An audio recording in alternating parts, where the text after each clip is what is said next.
up in Canada and couldn't be with us for the Airfest.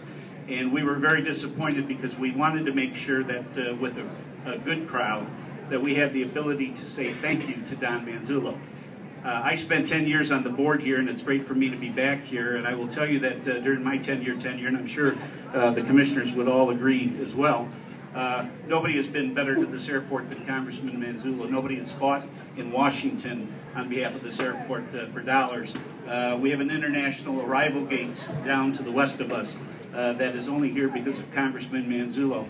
And every time I flew to Washington, or former directors or former board members would go to Washington with a request in hand for help, and keep in mind that 95% of this airport is funded by federal dollars, so that relationship in Washington with our congressman is very, very, very important. Every time we were there, Don Manzullo said, "How can I help you? Am I doing enough? What more can I do for you?" So I wanted to take this opportunity on behalf of the Airport Authority to thank Don formally in front of a great airport crowd and to say thank you, Don, for all that you have done for this airport. Thank you, sir.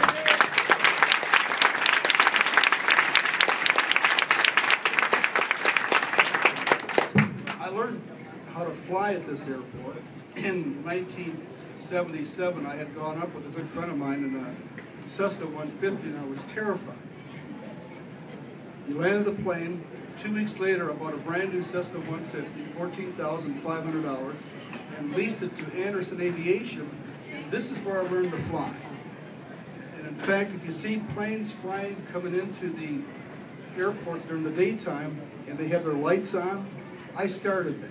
It only costs 50 cents an hour to burn that light, and it's good safety procedure. But it's so good to be here. I was born and raised not too far from the airport. The family restaurant, which closed unfortunately 6 years ago, is just down the street, about half a mile away. And all of us remember when this airport was a ghost town. When no one was here. Do you remember how people laughed about it? They said, nothing's going to happen in Rockford.